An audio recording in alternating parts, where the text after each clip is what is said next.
Дорогие друзья, я всех приветствую у себя на канале. В двух прошлых видео мы с вами поговорили о десятках лучших игр с 8 и 16-битных систем. Консоль Sega в начале и середине 90-х просто поражала своими возможностями и той очевидной разницей, которая была между ней и всеми 8-битками. Также она поражала ценой на свои игры. Ну что ж, в любом случае эта консоль навсегда остается в наших геймерских сердцах. Ну а начиная с конца 94 года наш мир потихоньку начал переходить с картриджей на диски, потому как многоуважаемая компания Sony выкатила для нас свою первую на тот момент игровую станцию.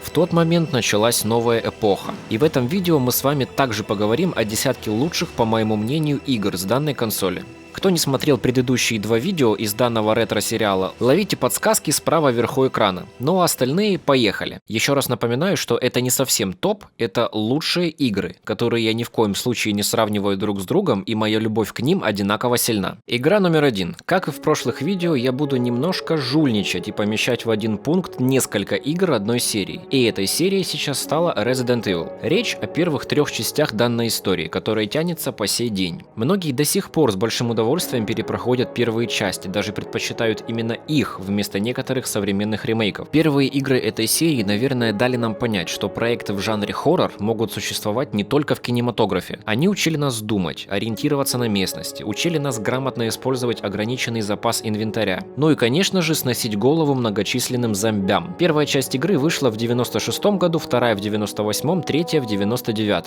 Геймплейно они практически не отличаются, но каждая ощущалась уникальной и самобытной игрой, потому как нам рассказывали истории разных персонажей, каждый из которых по-своему попал в Ракун-Сити и по-своему решал свои проблемы. Блин, ребят, за что я полюбил эту игру? За то, что после первого 30-минутного погружения в нее я потом только о ней и мог думать, и хотел вернуться обратно только туда и больше ни в какую другую игру. Но каждые 30 минут игры на PlayStation в те годы стоили денег, если вы понимаете, о чем я, поэтому полноценно поиграть в 3 части игры я смог только тогда, когда консоль появилась у меня дома. Я даже не могу назвать точное количество раз, сколько я их перепрошел. Знаю, что очень много. Игра номер 2. Драйвер. Творение компании Reflections Interactive, вышедшая летом 99 года. Геймеры того времени точно помнят этот мало кому понятный первый уровень в гараже. Очень круто, что нужно было самому допирать, что именно нам необходимо сделать для прохождения, но некоторые уже на этом этапе сдавались, несмотря на подсказки в блокноте, и бросали прохождение со словами «Не, это не для меня». Ну а тех, кто все-таки осилил гараж, ждало увлекательное многочасовое прохождение прекрасной хитовой игры. Все игровое время мы ездим на автомобиле Ford Mustang 67 года, выполняя задание. Поменять машину, угнав другую, игрок не имеет права. Данная особенность приводит к тому, что игроку нужно очень аккуратно ездить. Обычно после окончания очередной миссии машина игрока чинится автоматически. И следующую миссию игрок начинает уже на обновленной машине. Однако по сюжету возникают и ситуации, когда нам нужно преодолеть 3 или 4 миссии подряд на машине в одном и том же состоянии, без оперативного ремонта. И вот тут уже возникают сложности, да и учитывая род занятий главного героя, спокойно поездить по городу по всем правилам нам не удастся. За нами почти в каждом уровне будут ездить копы. И поверьте, уходить от погонь очень увлекательное занятие. Игра Драйвер стала коммерчески успешным хитом, чьи продажи достигли отметки в более чем 1 миллион проданных экземпляров уже в начале августа 99 года, то есть спустя 2 месяца после выхода игры. А на E3 Game Critics Awards игра была отмечена как лучшая гоночная игра, а в 2002 году она заняла 12 место в списке 25 лучших игр для первой PlayStation. Игра номер 3. Точнее, это снова небольшая серия. Siphon Filter.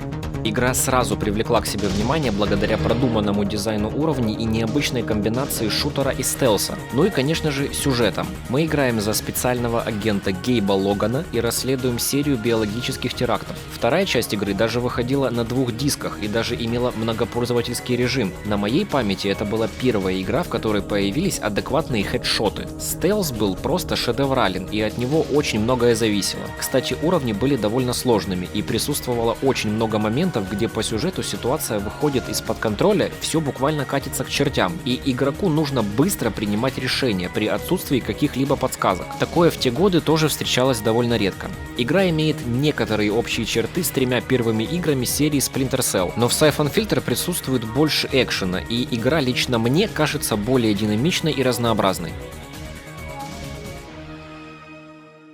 Номер 4. Front Mission, вторая и третья часть.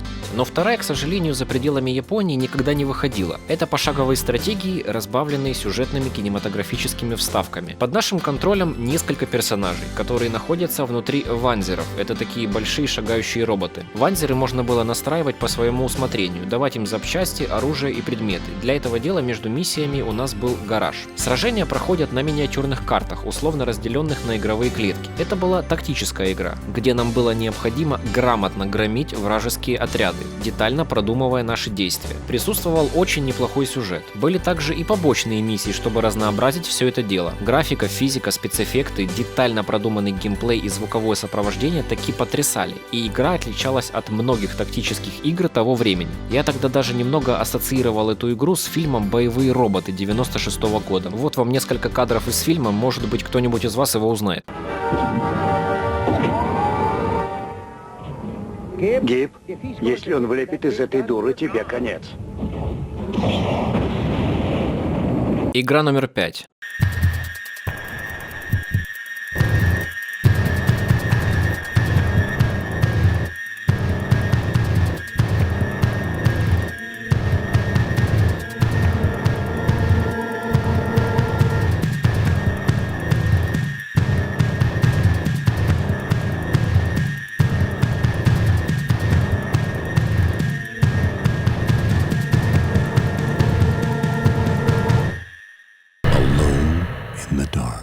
The New Nightmare. Эта игра, как и Resident Evil, является игрой в жанре survival horror. Вышла она аж в 2001 году. То есть к тому времени на Sega Dreamcast уже Код Вероника вышла, и тем не менее, после 4 частей игры Resident Evil и нескольких других успешных хорроров, которые вышли до начала нулевых, эта игра таки нашла чем нас удивить и влюбить в себя. Сюжет развивается в духе классических лавкрафтовских ужасов. Друг главного героя Эдварда Карнби был убит. Карнби начинает расследование и идет по следу, который приводит его к старинному дому на побережье. Но этот мужик отправляется туда не один, а с девушкой, с которой, однако, пришлось принудительно разделиться после поломки самолета. В игре абсолютно разные сюжетные линии. От выбора игрока зависит и сложность прохождения. Эдварду Кернби предстоит в большинстве своем сражаться с многочисленными монстрами этого огромного особняка и помогать этой девчуле в ее поисках братьев Мортонов. Наиболее же сложный вариант — это как раз поиграть за эту особу и погрузиться в бесконечные распутывания и разгадывание сложных головоломок и пазлов. Наличие интеллекта и немногочисленного арсенала оружия делает ее полностью зависимой от Эдварда, что в конечном итоге делает игру еще более увлекательной и интересной для любителей тайн и загадок. Поверьте, загадок там хватало. А еще игруха в натуре была страшная. Поиграйте в нее. Совет для всех, кто любит игры в жанре хоррор.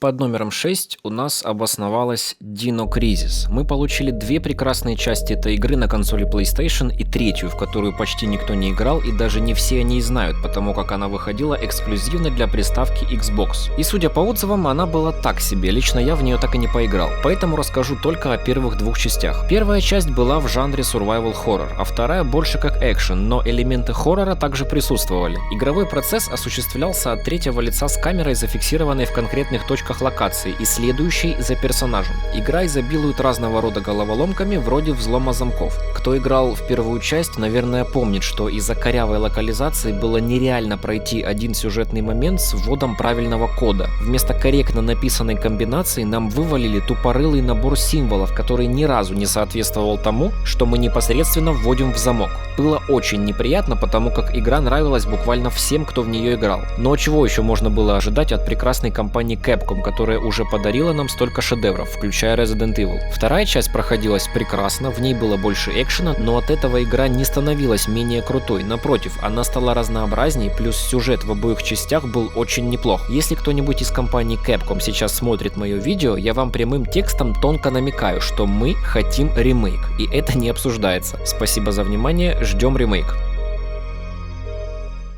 Игра номер 7. Metal Gear Solid. Эта игра была той, которая нас буквально шокировала. Это практически был первый боевик в жанре стелс-экшен, но лично я его до сих пор называю мистический стелс-экшен. Игра была напичкана буквально всем. В ней была и драма, и боевик, и предательство, и загадки, и мистика, и любовь, и даже многочисленные поломки четвертой стены, где игра обращалась непосредственно к игроку. В ней присутствовало очень много деталей, которые при одном лишь прохождении невозможно заметить все. Игра предоставляла нам несколько вариантов прохождения, позволяла выбирать нам свою собственную тактику. Я даже не знаю, стоит ли мне рассказывать что-то об этой игре, потому что она уже давно стала как фамилия Жоржа Мирославского. А фамилия моя слишком известная, чтобы я ее называл. Но давайте так, если кому-то станет интересно, то сейчас специально для вас справа вверху экрана выскочила подсказка на мое видео. Там очень подробный разбор всей основной серии Metal Gear Solid. В нем вы точно узнаете для себя что-то новое. Ну а мы тогда движемся дальше.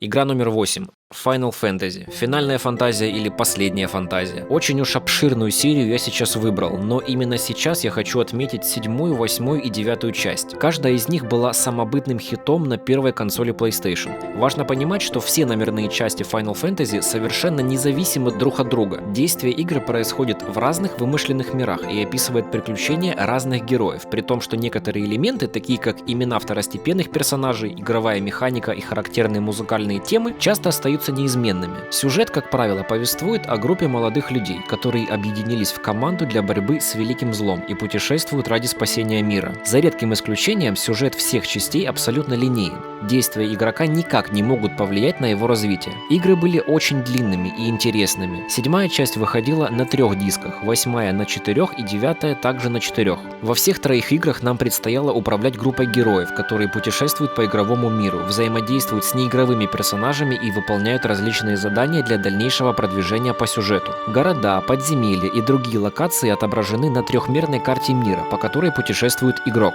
На карте мира и во многих локациях игрок вступает в схватки со случайными противниками. Когда начинается бой, появляется экран битвы. На поле боя противники расположены напротив героев. Как и во многих предыдущих играх серии, бои являются пошаговыми, но при этом очередность ходов определяется системой Active Time Battle, разработанной Хироюки Ито еще для Final Fantasy IV. Эта система заключается в том, что у каждого персонажа в бою есть своя собственная шкала, заполняющаяся со временем. Когда шкала заполняется, внизу экрана отображается меню, в котором игрок может выбрать то или иное действие, которое должен совершить герой. Атаковать врага, использовать магию, предмет и так далее. При совершении действия шкала обнуляется и приходится снова ждать ее заполнения. В этом заключается боевая система большинства игр в серии Final Fantasy. Я скажу честно, я к этому формату сражений привыкал очень долго. Я на тот момент считал это неправдоподобным и неестественным. Но потом я понял, что в этой игре изюминкой является сюжет, исследование мира, уникальные персонажи, многочисленные диалоги, шикарная графика и многие часы интереснейшей истории, которая не дает тебе по своей воле отпустить геймпад и заняться другими вещами. А боевая система — это лишь форма условности, к которой я, кстати, привык и даже до сих пор одобряю и не шарахаюсь от игр, где встречается нечто подобное. Сейчас, кстати, вышел ремейк 7-й части, но я очень надеюсь, что они решат переделать также и 8-ку с 9-кой.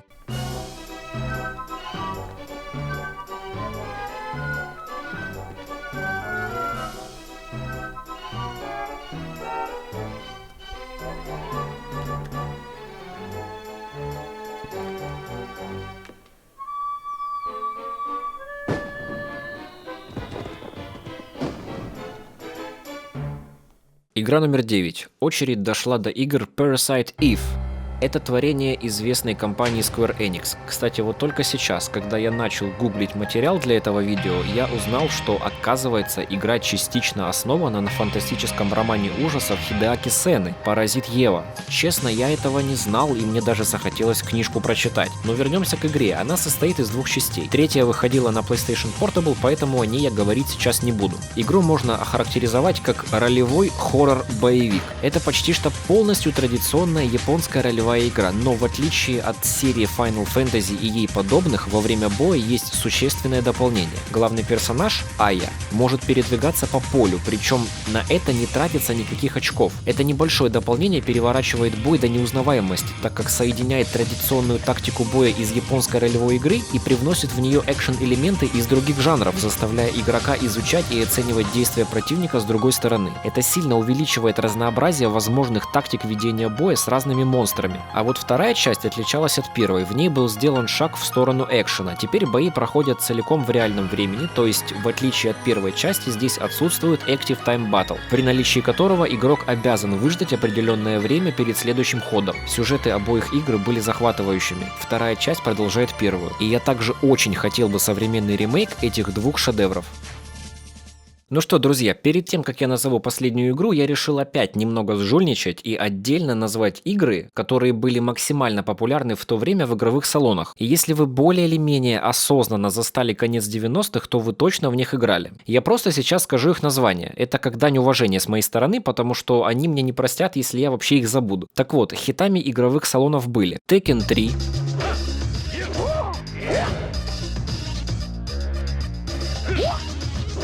Vigilant,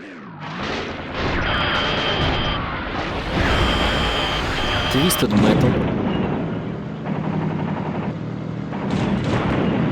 Need for Speed,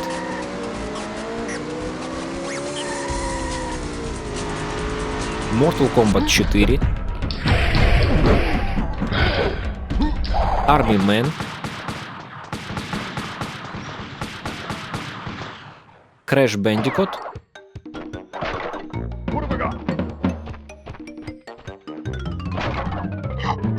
Diablo, I sense a soul in search of answers. Quake 2,